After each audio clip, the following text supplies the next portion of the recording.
Hello everyone, welcome to Amit Dimri classes. तो आज से हम एक नया कोर्स शुरू कर रहे हैं जो कि है क्लास 11th पॉलिटिकल साइंस यानी कि राजनीतिक विज्ञान की जो पहली बुक है हमारे पास, भारत का संविधान सिद्धांत और व्यवहार। यानी इस बुक का नाम क्या है? भारत का संविधान सिद्धांत और व्यवहार। सबसे पहले बुक के नाम को समझते हैं कि आखिर वो क्या कहना चाहता है। तो भारत का संविधान यानी कि हम किसके बारे में पढ़ने वाले हैं? संविधान के बारे में पढ़ने वाले हैं। किसका संविधान? भारत का संविधान। ठीक है। और ये तो सिंपल समझ आता है कि भारत का संविधान, एक ये चीज है कि संविधान क्या होता है। ठीक है, पढ़ने से पहले हमें हर वर्ड का एक मतलब पता होना चाहिए, बेसिक, कि उस वर्ड का मतलब आखिर होता क्या है। तो संविधान का मतलब होता है, सिंपल सी लैंग्वेज में बताऊं तो संविधान एक एक्ट्स यानी अनुच्छेद यानी रूल्स और रेगुलेशंस की एक बुक है, एक डॉक्यूमेंट है, या फिर आप कह सकते हैं कलेक्शंस ऑफ डॉक्यूमेंट्स है, जो कि हमें बताता है कि हमारा देश जो है कैसे चलना चाहिए, उसके अंदर शासन कैसे चलना चाहिए, उसके अंदर जो हमारे देश में क्या है, लोकतंत्र है, यानी भारत में लोकतंत्र है, वो किस तरीके से काम करता है, करना चाहिए, वो हमें कौन बताता है? संविधान। संविधान में बेसिकली क्या है? एक्ट्स है। एक्ट्स जिसे हम हिंदी में क्या बोलते हैं? अनुच्छेद। ओके। और बहुत सारे अनुच्छेदों से मिलकर क्या बना हुआ है? हमारा संविधान बना है। उसको कौन बताता है? वो हमें संविधान। ठीक है, इतनी बात समझ में आई है। और नीचे है भारत का संविधान सिद्धांत एवं व्यवहार। ठीक है, तो सिद्धांत का मतलब होता है प्रिंसिपल्स, जिसको हम इंग्लिश में पढ़ते हैं प्रिंसिपल्स, है ना। तो जैसे हर एक व्यक्ति के खुद के सिद्धांत होते हैं। एक देश है भारत, उसका सिद्धांत है। ठीक है, तो जैसे हम अभी पढ़ेंगे, जैसे समानता, स्वतंत्रता, ठीक है, ये सभी क्या एक तरीके से सिद्धांत कह सकते हैं हम ये। ठीक है, तो ये क्या है? सिद्धांत का मतलब होता है जो बेसिक हमने क्या फ्रेम किया हुआ है, कैसे रूल्स बनाए हैं, उनको देखते हैं। ठीक है, किताब में कैसा है वो। अब व्यवहार का मतलब है कि जो सिद्धांत यानी ये रूल्स हमने बनाए हैं, हमारी जो वैल्यूज है, वो रियल लाइफ में कैसे इम्प्लीमेंट की जाती है। रियल लाइफ में, रियल लाइफ का मतलब है कि ग्राउंड लेवल पे। मान लीजिए आपने एक सिद्धांत बनाया कि मैं आपसे कभी झूठ नहीं बोलूंगा। ये क्या है? आपका बेसिकली सिद्धांत है, आपका प्रिंसिपल है। ठीक है, जिस पर आप चलते हैं, चलना चाहते हैं। लेकिन आप उसको रियल लाइफ में, जब आपके सामने ऐसे सिचुएशन आती है, आप उसको कैसे इम्प्लीमेंट करते हो रियल लाइफ में, तो उसे हम क्या बोलते हैं? व्यवहारिक तौर पर। ओके, व्यवहारिक तौर पर मतलब रियल लाइफ में, एट द रियल सिचुएशन में आप कैसे अप्लाई करते हो, उसे व्यवहार में बोलते हैं। तो भारत का संविधान सिद्धांत और व्यवहार। ठीक है, सिद्धांत और व्यवहार। तो ये हमारा बुक का सिंपल सा एक तरीके से हम नाम को हमने समझा कि किस चीज को बताने की कोशिश कर रहा है। ओके, तो आगे देखते हैं। तो सबसे पहला जो चैप्टर है वो है, मैं आपको बुक में बता देता हूँ। सबसे पहला चैप्टर है संविधान क्यों और कैसे। ठीक है, संविधान क्यों और कैसे। तो इस चैप्टर को हम शुरू करेंगे कि संविधान क्यों है, संविधान क्या है, संविधान कैसे काम करता है। इस चैप्टर में संविधान क्या क्या काम करता है बेसिकली इस चैप्टर में बताया गया है। तो दोस्तों देखते हैं आगे। जैसे मैंने आपको बताया कि चैप्टर जो है संविधान क्यों और कैसे, इसको शुरू करने से पहले हम एक ये चीज़ समझते हैं कि संविधान किस तरीके से इम्प्लीमेंट हो रहा है भारत में, और एक तरीके से कितना इम्पोर्टेंस है इस संविधान का, ये चीज़ देखते हैं। तो हम जानते हैं, हमने कई बार पढ़ा है, 6th से लेकर अभी तक हम पढ़ रहे हैं कि भारत कैसा देश है। भारत विविधताओं वाला देश है। विविधताओं वाला देश मतलब विविधता, आपने जरूर वर्ड पढ़ा होगा ये। भारत कैसा देश है? भारत विविधताओं वाला देश है। विविधता का मतलब होता है बहुत सारे डिफरेंसेस हैं भारत में। डिफरेंसेस का मतलब कि भारत में एक ही तरीके के लोग नहीं रहते हैं, बल्कि एक ही तरीके की स्थितियां नहीं है, बल्कि कई तरीके के लोग एक साथ रहते हैं। तो उनको क्या बोलते हैं? विविधता। यानी कि यहाँ पर देख सकते हैं हम, जो मैंने आपके सामने लिखी है। ठीक है, तो ये सभी विविधताएं भारत को कई आधारों पर डिफाइन किया जा सकता है। यानी कि इंडिया को, अपने देश को, इंडिया को हम कई आधारों पर डिफाइन कर सकते हैं। उनमें से कुछ आधार मैंने आपको बताए कि विविधता किस प्रकार से दिखती है हमारे देश में, और संविधान इतने बड़े देश में संविधान किस तरीके से सक्सेसफुली आज भी काम कर रहा है इतने सालों बाद भी। ठीक है, तो देखते हैं कि भारत में विविधताएं कितनी सारी हैं। भारत में टोटल कितने राज्य हैं? अभी के समय 28 राज्य और 8 केंद्र शासित प्रदेश, ठीक है। कितने? 28 राज्य और 8 केंद्र शासित प्रदेश, स्टेट्स और क्या होता है? केंद्र शासित प्रदेश, ठीक है। और दूसरा, कुल जनसंख्या कितनी है भारत की? 138 करोड़, ठीक है। अब आपको ये लग रहा होगा कि हम ये क्यों पढ़ रहे हैं, क्योंकि बेसिकली हम एक तरीके से भारत की हमें एक इमेज होनी चाहिए कि भारत किस तरीके से डिफाइन हो रहा है और संविधान किस तरीके से एक बहुत ही अच्छे तरीके से काम कर रहा है। तो कुल जनसंख्या कितनी है भारत की? 138 करोड़, ठीक है। 138 करोड़, 140 करोड़ उसके अराउंड है, ठीक है। और विभिन्न धर्म भारत में है। तो विविधता का एक प्रकार क्या है कि भारत में इतनी सारी विविधता, इतने सारे जो है अलग अलग धर्म है कि हिंदू धर्म है, मुस्लिम है, सिख है, ईसाई है, बौद्ध है, जैन है, पारसी है और अन्य है, ठीक है। और भी कई सारे हैं। तो इतने सारे धर्म के लोग एक साथ रह रहे हैं, ठीक है। इतनी बड़ी जनसंख्या एक साथ रह रही है, इतने सारे राज्य, केंद्र शासित प्रदेश एक साथ एक संविधान के नीचे रह रहे हैं, ठीक है। विभिन्न भाषाएं हैं भारत में, कई सौ भाषाएं हैं, ठीक है। क्षेत्रीय भाषाएं हो गई, राज्य भाषाएं हैं, तो इतनी सारी भाषाएं भारत में है। आर्थिक आधार पर भी हम लोगों को देख सकते हैं, जैसे अमीर, गरीब, मिडिल क्लास, ठीक है। तो इतने सारे डिफरेंसेस यहाँ पर पाए जाते हैं, विविधताएं हैं, ठीक है। और विविधता कहाँ है? संस्कृतियाँ, ठीक है। भारत की संस्कृति हो गई और रीति रिवाज, हर धर्म के अपने रीति रिवाज हैं, ठीक है। हर स्टेट के, हर क्षेत्र के अपने रीति रिवाज है। हर जो मान्यताओं को, एक मान्यता को मानने वाले जो लोग हैं उनकी मान्यता अलग है दूसरे लोगों से। तो संविधान में यही बताया गया। सबसे पहले जब आप पढ़ते हैं कि संविधान का काम क्या है, लोगों को सेफ्टी प्रोवाइड करना, लोगों को एक विश्वास दिलाना कि हाँ, कि इतने सारे डिफरेंसेस होने के बावजूद, इतनी सारी विविधताएं होने के बावजूद भी जो है इतने सारे लोगों को संविधान जो है, हमारा कॉन्स्टिट्यूशन जो है सेफ्टी प्रोवाइड करता है। सबसे पहले आप यही पढ़ेंगे, ठीक है। तो मैंने ये आपको इसलिए बताया ताकि आपको एक इमेज रहे आपके माइंड में कि हाँ, हम संविधान को किस तरीके से पढ़े, ठीक है। संविधान को पढ़े और समझे कि इतने सारे डिफरेंसेस होने के बावजूद भी हम इतने बड़ी जनसंख्या 138 करोड़ लोग एक साथ रहते हैं एक संविधान को मानते हुए। तो अब हम चैप्टर की शुरुआत करेंगे। आई होप ये आपको समझ आए। तो चलिए आगे देखते हैं। अब तक हम कर चुके हैं क्या कि भारत किस तरीके का देश है। भारत विविधताओं वाला देश है, जहाँ पर अलग अलग धर्म, जाति, समुदाय के लोग एक साथ रहते हैं, ठीक है। तो अब देखते हैं जब क्या संविधान के कार्य, यानी कि जब आप चैप्टर ओपन करते हैं तो संविधान के कार्य क्या क्या हैं वो हमें बताता है, ठीक है। तो सबसे पहला कार्य क्या है संविधान का? बुनियादी नियमों का एक ऐसा समूह उपलब्ध कराए जिससे समाज के सदस्यों में एक न्यूनतम समन्वय और विश्वास बना रहे, ठीक है। अब बुनियादी नियम का मतलब क्या होता है? बुनियादी नियम का मतलब होता है बेसिक रूल्स। बेसिक रूल्स का मतलब बिल्कुल सिंपल सा है कि जब हम कोई ऑर्गेनाइजेशन बनाते हैं या कोई देश है, चाहे वो कुछ भी हो सकता है, मान लीजिए आप स्कूल की बात करें तो कुछ उस स्कूल को चलाने के लिए बिल्कुल बेसिक रूल्स होंगे, है ना, कि टाइमिंग क्या है, छुट्टी की टाइमिंग, आने की टाइमिंग, जाने की टाइमिंग। तो ये क्या है? बेसिक रूल्स जिनसे वो स्कूल चल रहा है। ऐसा ही देश है भारत, तो संविधान का काम है बिल्कुल बेसिक रूल्स प्रोवाइड करना। क्यों प्रोवाइड करना? ताकि समाज के सदस्य के में एक न्यूनतम समन्वय और विश्वास बना रहे हैं। समाज का मतलब क्या होता है? समाज का मतलब होता है अलग अलग लोग जब जिनकी ज़रूरतें भी क्या है, जिनकी नीड्स, जिनकी ज़रूरतें अलग अलग हैं, वो सभी एक साथ रह रहे हैं, ठीक है। तो उससे मिलकर क्या बनता है? समाज बनता है। जैसे भारतीय समाज है, भारतीय समाज जब हम बात करते हैं तो हम पूरे भारत की बात कर रहे हैं यहाँ पर, ठीक है, जहाँ पे अलग अलग लोग रह रहे हैं। तो समाज के सदस्यों में एक न्यूनतम समन्वय का मतलब है मिनिमम कोरिलेशन।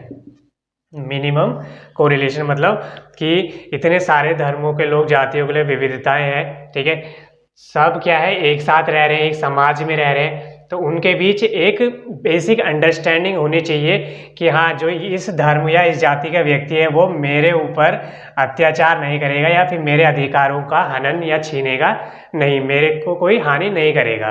तो ये कौन प्रोवाइड करता है? बेसिकली ये प्रोवाइड करता है संविधान, ठीक है। तो आप देखते होंगे अपने रियल लाइफ में भी, जैसे व्यवहार हमने पढ़ा था, व्यवहार का मतलब क्या होता है?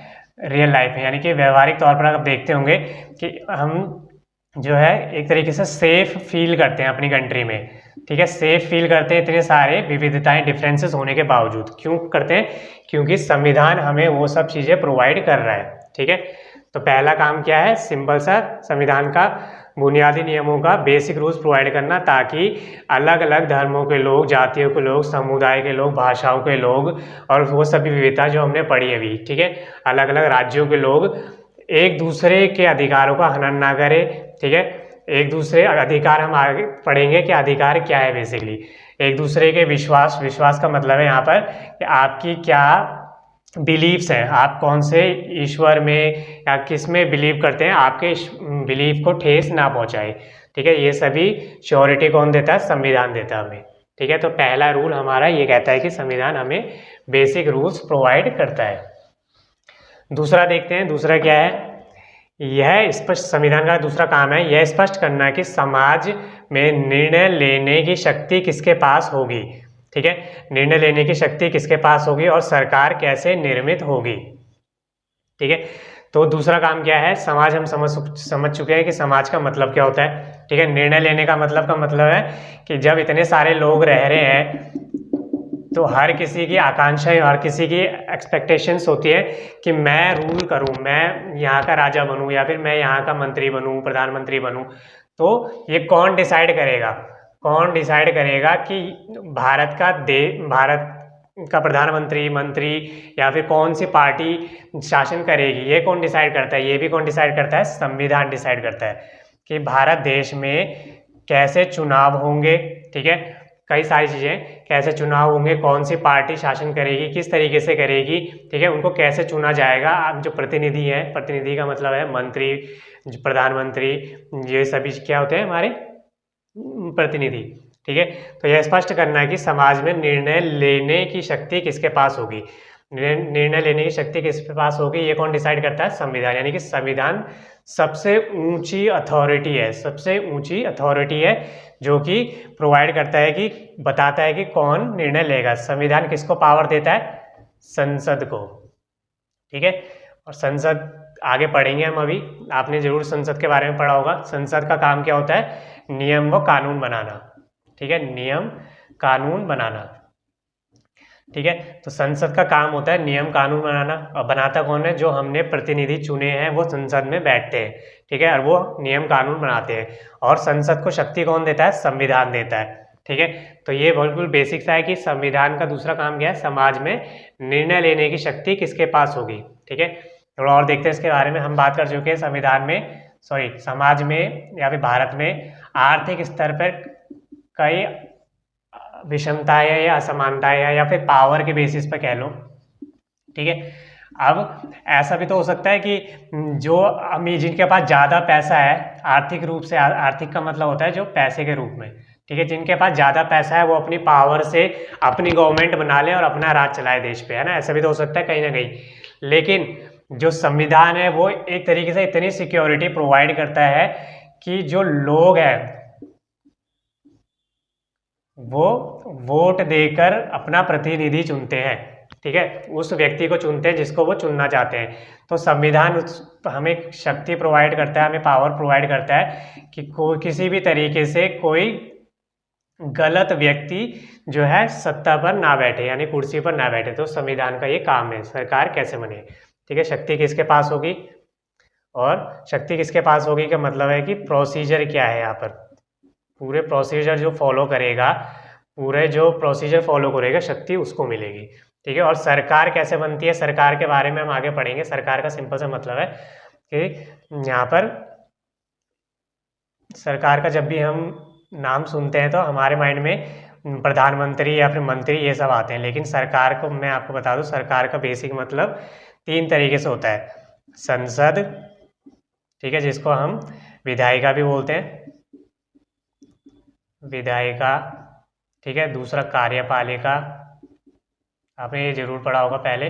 ठीक है, कार्यपालिका का अंदर मतलब होता है प्रधानमंत्री, ठीक है, मंत्री, ये सब मिलके कार्यपालिका बनाते हैं, और यही सब लोग क्या है, संसद में भी बैठते हैं। और न्यायपालिका। ठीक है, तो जब भी हम सरकार की बात करते हैं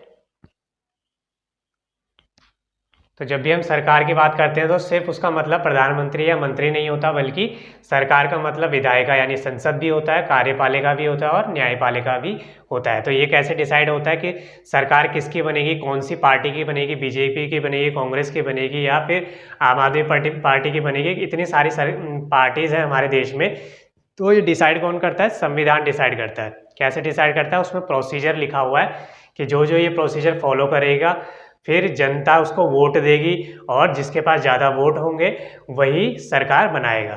तो ये दो चीज़ें हम अब तक पढ़ चुके हैं कि संविधान के क्या कार्य हैं। आगे और पढ़ते हैं।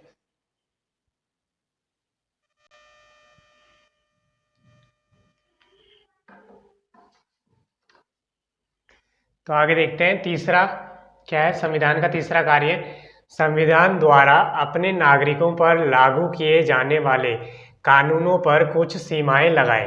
इसका क्या मतलब हुआ कि हमने ये तो डिसाइड कर लिया है कि कौन पावर में आएगा, किसके द्वारा, सेकंड रूल है ना। संविधान ने हमें बता दिया है कि किसकी सरकार बनेगी, ठीक है। वो हमने देख लिया कि प्रॉपर प्रोसीजर फॉलो होता है, ठीक है। जो वोट जो जीतेगा ज़्यादा वही सत्ता में आएगा, ठीक है, वही उसी की पार्टी की सरकार बनेगी, ठीक है। तो ये तो हमने देख लिया। मान लो XYZ नाम की जो पार्टी है उसकी सरकार बन गई है, ठीक है, सेकंड रूल के अकॉर्डिंग संविधान ने डिक्लेयर कर दिया। कानूनों पर कुछ सीमा लगाई, यानी कि सरकार द्वारा अपने नागरिकों पर लागू किए जाने वाले कानूनों पर कुछ सीमा लगाई। अब XYZ पार्टी की सरकार बन गई है, ठीक है।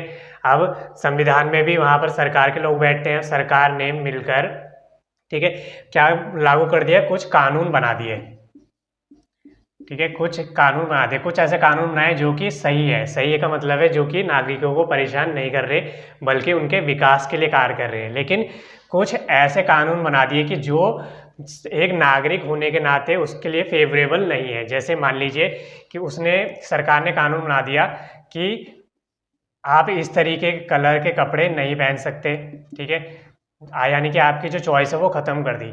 आप जो धर्म से रिलेटेड जो चीज़ें हैं वो नहीं कर सकते, ठीक है। इस चीज़ पे भी सरकार ने रोक लगा दी। या फिर कह सकते हैं कि मान लीजिए सरकार ने ये रूल बना दिया कि अब से कोई भी स्कूल नहीं जाएगा, ठीक है। तो ये सभी कैसे नियम है, कैसे कानून है? तो ये कानून जो है एक तरीके से एक नागरिक होने के नाते कभी भी फेवरेबल नहीं होंगे, ठीक है, कभी भी फेवरेबल नहीं हो सकते। तो ये एक नागरिक कौन होता है वो हम आगे पढ़ेंगे, ठीक है। नागरिक का सिंपल सा वहाँ पर मतलब लीजिए कि जो भारत में रह रहे हैं, ठीक है, कानूनी तौर पर और वैलिड रूप में जो रह रहे हैं वो भारत के नागरिक हैं, ठीक है। अभी सिर्फ इतना समझ लीजिए। तो नागरिक होने के नाते कभी भी इस तरीके के कानून फेवरेबल नहीं होंगे, हमारे लिए सही नहीं होंगे। तो हमने देखा कि XYZ पार्टी बन गई, उसकी सरकार बन गई, उसने कुछ कानून बनाए जो कि हमारे लिए, जो कि नागरिक के लिए फेवरेबल नहीं है। तो उस पर कुछ सीमाएं लगाई होनी चाहिए। यानी कि संविधान का काम है कि जिसकी पार्टी बनी है, ऐसा नहीं है कि जो मन मर्जी आए उसको वो कानून बना पास कर दे, नहीं। उस पर कौन सीमा लगाता है, उस पर कौन लिमिट लगाता है? संविधान, ठीक है। तो संविधान का तीसरा काम क्या है? लिमिट लगाना, कि आप इस तरीके के कानून नहीं बना सकते। अगर बनाए जाते हैं इस तरीके के कानून तो सरकार जो है संसद में या फिर न्यायपालिका में, जो नागरिक है वो न्यायपालिका मतलब सुप्रीम कोर्ट में जाकर अपील कर सकता है, ठीक है, और उस कानूनों को रद्द किया जा सकता है। तो सीमाएं लगाना, लिमिट लगाना किसका काम है? संविधान का। आगे देखते हैं। ये सीमाएं इस रूप में मौलिक होती हैं कि सरकार कभी उसका उल्लंघन नहीं कर सकती, ठीक है। मौलिक का मतलब यहाँ पर कि एक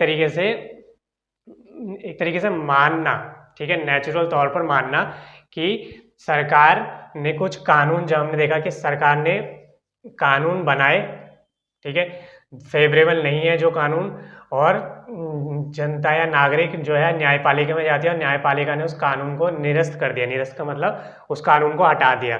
तो सरकार जो है उस कानून को मानना पड़ेगा कि हाँ यह कानून गलत है, हम इसको अप्लाई नहीं कर सकते। तो ये कौन है? संविधान का तीसरा काम है कि सरकार की शक्तियों पर लिमिट लगाना, ठीक है, सीमाएं लगाना, ताकि वह नागरिकों के अधिकारों का उल्लंघन नहीं करे, ठीक है। और सिंपल सी बात यह है कि अब हमें पता कैसे चलेगा कि कौन से हमारे अधिकार हैं और कौन से नहीं? तो इसके लिए संविधान ने हर नागरिक को कुछ अधिकार दिए हैं, ठीक है। संविधान ने क्या प्रोवाइड किया है नागरिक को? अधिकार, आगे हम पढ़ेंगे नागरिकों के अधिकार क्या क्या हैं, जो बिल्कुल मौलिक अधिकार बिल्कुल इम्पॉर्टेंट है, जैसे स्वतंत्रता का अधिकार, ठीक है, समानता का अधिकार, या फिर भाषण या फिर अभिव्यक्ति के स्वतंत्रता का अधिकार, किसी भी धर्म को पालन करने का अधिकार, ठीक है, कहीं भी रहने व्यवसाय करने का अधिकार। तो ये सभी मौलिक अधिकार की श्रेणी में आते हैं, ठीक है, जो कि हमें संविधान ने दिए हुए हैं ताकि सरकार पर एक तरीके से लगाम रखी जा सके, ठीक है, सीमाएं रखी जा सके। तो ये हमारा तीसरा कार्य है जो संविधान हमें बताता है। आगे देखते हैं संविधान का चौथा कार्य, ठीक है, 3 हम अब तक देख चुके हैं। चौथा क्या कह रहा है, सरकार को ऐसी क्षमता प्रदान करे जिससे वह जनता की आकांक्षाओं को पूरा कर सके और एक न्यायपूर्ण समाज के लिए उचित परिस्थितियों का निर्माण कर सके, ठीक है। पिछले रूल में हमने क्या देखा कि संविधान का क्या काम है कि सरकार अपनी मनमानी ना चलाए, उस पर लिमिट रखी जा सके, उस पर कुछ सीमाएं रखी जा सके, ठीक है, तो वो संविधान का कार्य है। लेकिन जो ये वाला कार्य है, जो संविधान का ये वाला कार्य क्या कहता है कि आपने संविधान को ऐसा भी नहीं होना चाहिए कि सरकार की हर चीज़ पर लिमिट लगा दे, ठीक है, ये करना भी बिल्कुल गलत है, क्योंकि इससे कोई सरकार जो है डिसीजन नहीं ले पाएगी कि किस तरीके से देश का विकास करना है और कौन से कानून अप्लाई करने हैं, ठीक है। तो सरकार को ऐसी क्षमता प्रदान करना, यानी कि सरकार को क्या प्रोवाइड करना, पावर प्रोवाइड करना, किसका काम, संविधान का काम है। कैसी पावर, वह जिससे वह जनता की आकांक्षा का मतलब होता है एक्सपेक्टेशंस, ठीक है, यानी कि हर नागरिक की जो कुछ एक्सपेक्टेशंस होंगी कि हमारा जो डेवलपमेंट है इस तरीके से हो, या फिर हमारे डेवलपमेंट में ये चीज़ें इंक्लूड होनी चाहिए, ठीक है, तो आकांक्षाओं को पूरा कर सके और एक न्यायपूर्ण समाज, न्यायपूर्ण का समाज का मतलब क्या होता है, न्यायपूर्ण समाज का मतलब है कि हर व्यक्ति को अपॉर्चुनिटीज़ मिल सके, अपॉर्चुनिटीज़ का मतलब है अवसर मिल सके, हर व्यक्ति को अपने विकास के लिए अवसर मिल सके, अपने डेवलपमेंट के लिए अवसर मिल सके, ठीक है। ऐसा नहीं है कि किसी दूसरे व्यक्ति के द्वारा, पावरफुल व्यक्ति के द्वारा उसके अधिकारों का हनन कर दिया जाए, ठीक है। तो न्यायपूर्ण समाज का मतलब है कि जहाँ पर हर व्यक्ति को, पिछड़े से पिछड़े व्यक्ति को डेवलप होने का की अपॉर्चुनिटी, अवसर मिलता है, ठीक है, तो उसे हम बोलते हैं न्यायपूर्ण समाज के लिए उचित परिस्थितियों का निर्माण कर सके। तो हमने देखा था कि XYZ पार्टी बनी, उसकी सरकार बनी, यहाँ पर हमने देखा कि संविधान ने उस पर लिमिट लगाई, ठीक है, लिमिट लगाई ताकि वह जनता या नागरिकों को एक तरीके से बिना फालतू के परेशान ना कर सके। लेकिन लिमिट लगाने के साथ साथ संविधान ये भी करता है कि एक तरीके से पावर भी प्रोवाइड करता है।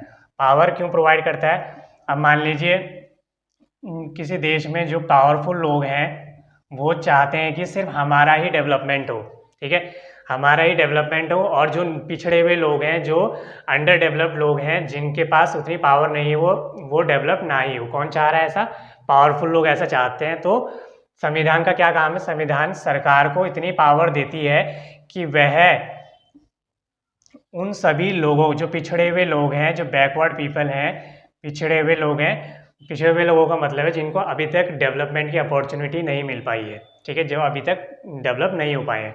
तो संविधान सरकार को पावर देती है कि आप पिछड़े हुए लोगों के लिए भी कार्य करें, ठीक है। ऐसा नहीं है कि सिर्फ आप पावरफुल लोगों के लिए कार्य करो, बल्कि आपको ये पावर हम देते हैं, कौन, संविधान दे रहा है कि आप पिछड़े हुए लोगों के लिए भी काम करो, ताकि आप कैसा समाज बना पाओ, एक न्यायपूर्ण समाज बना पाओ, ठीक है, जहाँ पर सभी लोग शांतिपूर्वक रहते हैं। और शांतिपूर्वक कब रहेंगे, जब सभी का डेवलपमेंट अच्छी तरीके से हो रहा है।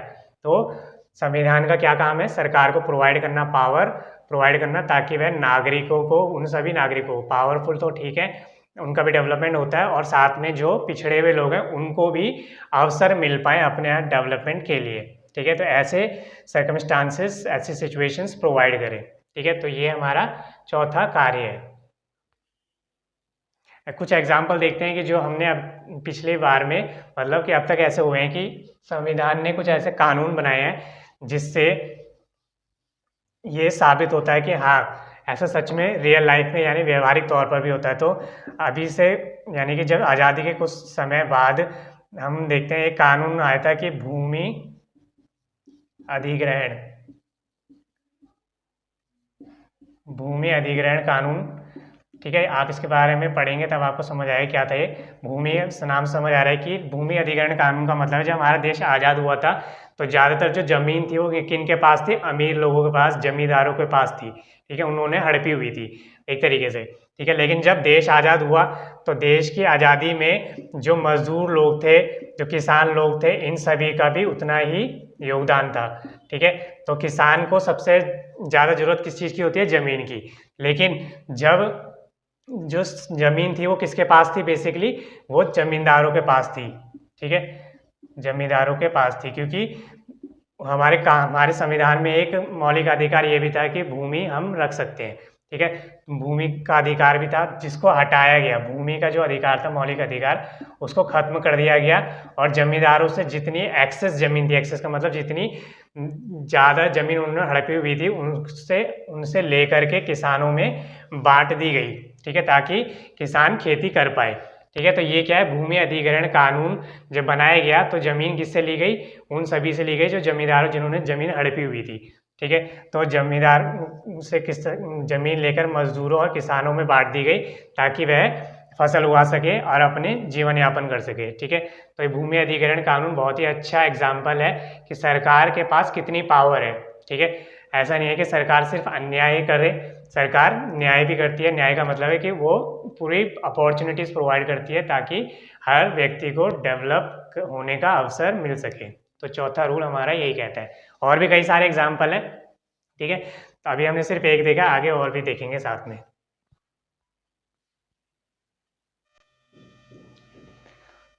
तो ये वाला जो पार्ट है, हमने फर्स्ट पार्ट अब तक कंप्लीट कर लिया है। इस पार्ट में हम इतना ही रहने देंगे। ठीक है, आगे हम कंटिन्यू करेंगे सेकंड पार्ट में। फर्स्ट चैप्टर का जो सेकंड पार्ट होगा उसमें कंटिन्यू करेंगे। तो अब तक हमने जो पढ़ा उसको खुद से एक बार रिवीजन कीजिए। ठीक है, क्योंकि खुद से पढ़ने का कोई सब्स्टिट्यूशन नहीं है। तो एक बार खुद से पढ़ेंगे तो आपके माइंड में अच्छे से बैठ जाएगा और लिखने की कोशिश कीजिए। Thank you for watching. मिलते हैं अगले पार्ट में।